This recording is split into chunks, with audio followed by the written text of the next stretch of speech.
Wow, good morning, June 20th, last day of spring. Roaring into summer, later today or first thing in the morning tomorrow, depending on where you are. Hey everybody, Richard Cameron, you know that because you're on this page. And this is a day in which I start another round trip, another great adventure, 365 days of going around that big old golden globe coming up over there. Yeah, yes indeed it is. So, oftentimes, maybe like you, me, I sort of reflect a little bit about where I've been, but most importantly, where I am now and where I'm heading and what I'm doing and what influence and how can I bring purpose and all those sorts of things that way. And I think it's really important reflection oftentimes because we can get lost in the past, right? Absolutely. I mean, if you think about it, if you know my life, it's been an epic adventure. Everywhere from an elite athlete and out living in Nebraska, growing up in Elora, Nebraska, way up to the subarctic, living for a couple of years in the middle of that, back down, bought my first house in Mesa, Arizona, hated the desert, went up, lived up in the mountains in Flagstaff, my second home. Great, that was all said and done. Come early 80s, over to Santa Barbara, living on the coast. I was great, had my boat, the Martini, the Channel Islands, all the wonderful stuff, starting career in a big way. After that, down to Malibu and Venice, and from there, my next home was in South Florida. And a lot of travel around the globe and stuff in between and all that sort of thing that way. Well, that's great.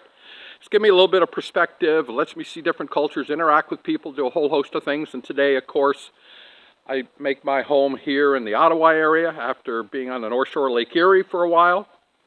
And yeah, that's kind of cool, right? Yeah, well, I guess, you know, we all have our own adventures. We all have our own thing. A lot of people are put their roots down, you know, where they grew up and stuff. That's great. That's what they decide to do, stuff. But here we are. We've entered in a whole together different time, a whole different era. And the one thing, and if you saw my Facebook Live yesterday and stuff, I talked about this thing, this addictive, this insidious addiction to hopium, you know, where people are just hope, they're looking outside themselves, somebody else is going to solve their issues, solve their problems, my boss is going to make the difference for me, my government's going to make the difference for me, my spouse is going to make the difference for me, you know, can go on and on and on and on. In other words, people are looking outside of themselves and not looking inside of themselves and stuff that way.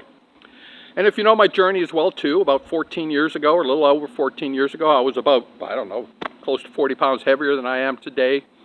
Running ragged, doing that sort of stuff. Yeah, I was making a living, but I wasn't having a life. You know what I mean by that? Yeah, I know you just heard all the things about, you know, living all over, but literally, my time was just sucked. My 168 hours a week just was sucked up by creating, I guess, wealth and things and stuff in organizations and corporations and that.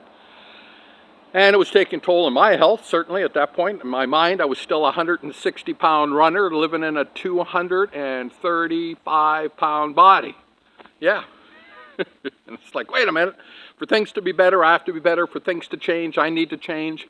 And that was the thing I did. So I look at that, and then I start looking around a little bit, the things happening. This week, a report came out in Canada that over the next 10 years, 9 million people are either be forced to retirement or will retire. Period. That's what's going to happen. But immigration was necessary. Why? Because that whole thing of, yeah, there's high unemployment right now, but this retirement class that's coming through, you know, we got to, you know, build the foundation, build the base, keep the thing going, keep it rolling, keep those sort of things happening. But here's the sad part. Of those 9 million people in Canada retiring, the vast majority of them are retiring unprepared. They have used up all their physical stuff. They're on medications on a continual basis, looking outside themselves, you know, high blood pressure, type 2 diabetes, arthritis medication. I mean, it just goes on and on and on. Liver function, just over and over and over again. And secondly, so that's state of health, right? Stuff. And secondly, financially unprepared. In fact, right now, 24% of all Canadians who are retired are living what they call frugally. Now, I don't know what that number is, but what it really means at the end of the day is that they're living way below their level of expectation, and they're kind of counting the pennies, doing the things in order to get through every week, every month, waiting for that next maybe, you know, little government check to come in or whatever else is going on. And that's it. And they bought into a system, and people continue to buy into a system that does not work. Okay? It just does not work. They go through their lives, 40 years, 40 hours a week, which doesn't include, the shower up, the dress up, the drive up, so let's call that 50 hours a week. And for their, 48 weeks a year, maybe, thereabouts of what they call their time, of holidays, and I just go and say, whoa, wait a minute. Who said that is the way you have to live? And I tell you who said. From kindergarten on, they prepared you to do that's the way you're going to live. So you're going to give up all of your productive years, your healthy years, your energetic years, plow it into these other areas to make a living, but never design a life. So, why am I excited right now? I am so excited, I'm fired up because I said, okay, what's your plan for the next 365? And I'll tell you what that plan is, 365. And some of you are going to hear from me, and I will be bold, and I will be out there, but I will challenge you to decide that you are the number one influencer of your life. Not your boss, not the doggone politicians, right? Not that. You are the number one influencer of your life. You have that. As I go through this and the career that I've built and the business that I've built through the years, I've realized that there are different, and you learn, right? But you realize that there are different stages people have to go through. And they have to go through these in order to excel. So here's the thing. It's the thing between something, I guess something's possible, okay? And then as they literally bear down a little bit and go that they can make a transition from something being possible, right, to something being probable. Yeah, I can see this now. It's gone from possible, to probable. And then as they work through that, then it becomes this whole thing, okay, and I've gone from probable to inevitable. That in their mind, they see it, they can vision it, they can do that. And in sport, we know about that. We know about that whole thing about starting on that journey to make a national team, or to make an Olympic team, or to make a pro team, or whatever. It starts at some place and it goes through these various steps that way. Now, what I do in helping people take back ownership of their dash, of their life, of their health, of their time, right, isn't near as elitist as sport. Okay, it just isn't. We're small percentages.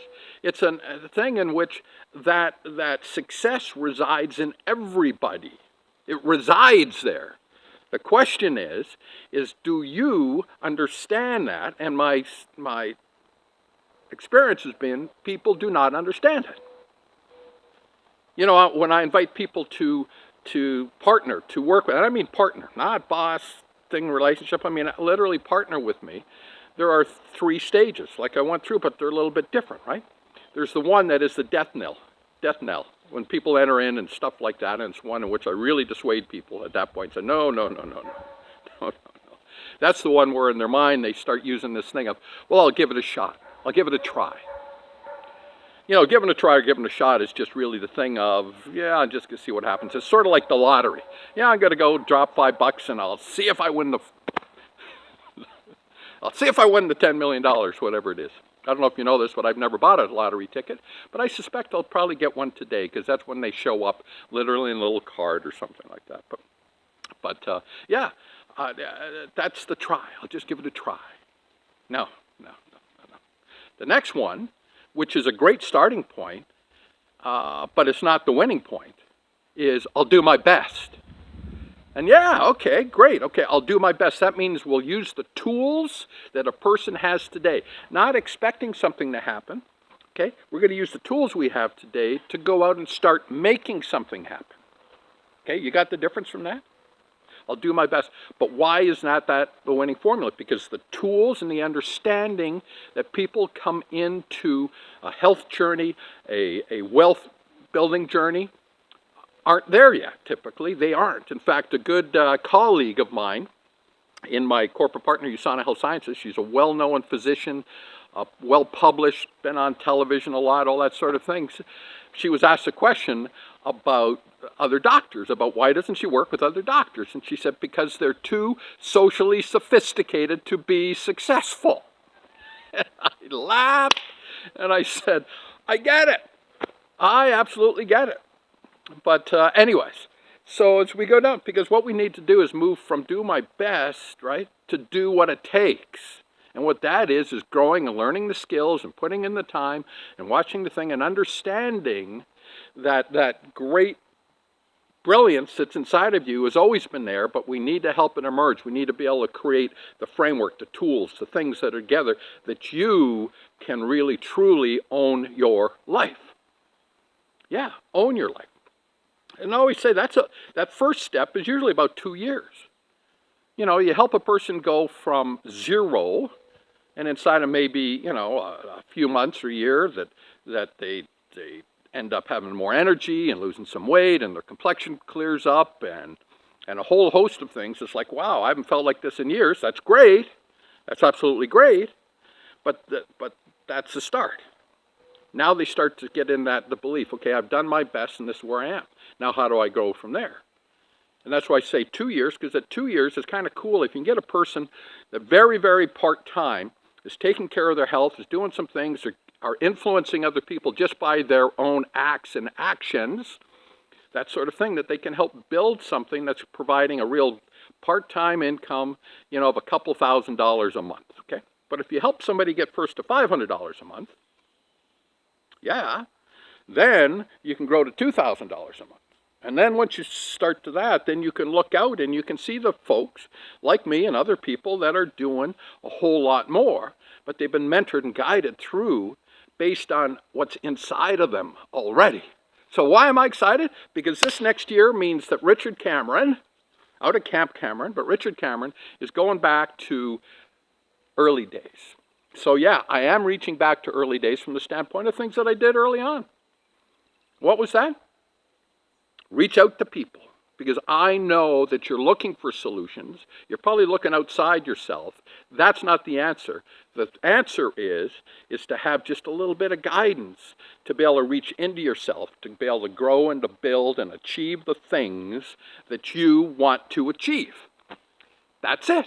Because deep inside, that there's so much more that you're capable of, but you're living in an average sort of deal. An average sucks, okay? Just keep that in mind. Average sucks. You didn't grow up wanting to be average. You didn't want your kids to be average. You didn't want to be an average ball player, hockey player, runner, student, okay? You didn't want that for your kids. You didn't want that for anything. Yeah, that's it, but we can fall back into that, and we fall back into that. Why? Because so much of what surrounds us is living in this world of let's just be average. And yet there's so much greatness inside you that why would you ever want to do that? And that's because you just don't recognize it or you don't believe it, because you're living in a world of I'm just going to give it a try, I'm just going to show up, I'm just going to go through the motions, I'm just going to do all the things, and then that whole cascading kind of decay starts to take place in both health, okay? And yeah, you're probably in a better financial state, many people, than they were 10, 20, 30 years ago. That's not the thing, okay? That's not the thing. The thing is, do you have the ownership of your life, of your 168 hours a week? Do you own that? Do you own it? Okay, own it.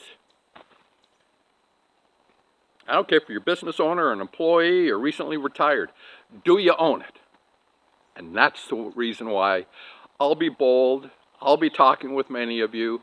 You'll hear from me. You'll put the things. I'll keep you in the loop. I'll do the pieces until you decide that you deserve what's already inside you, that you deserve to own your dash.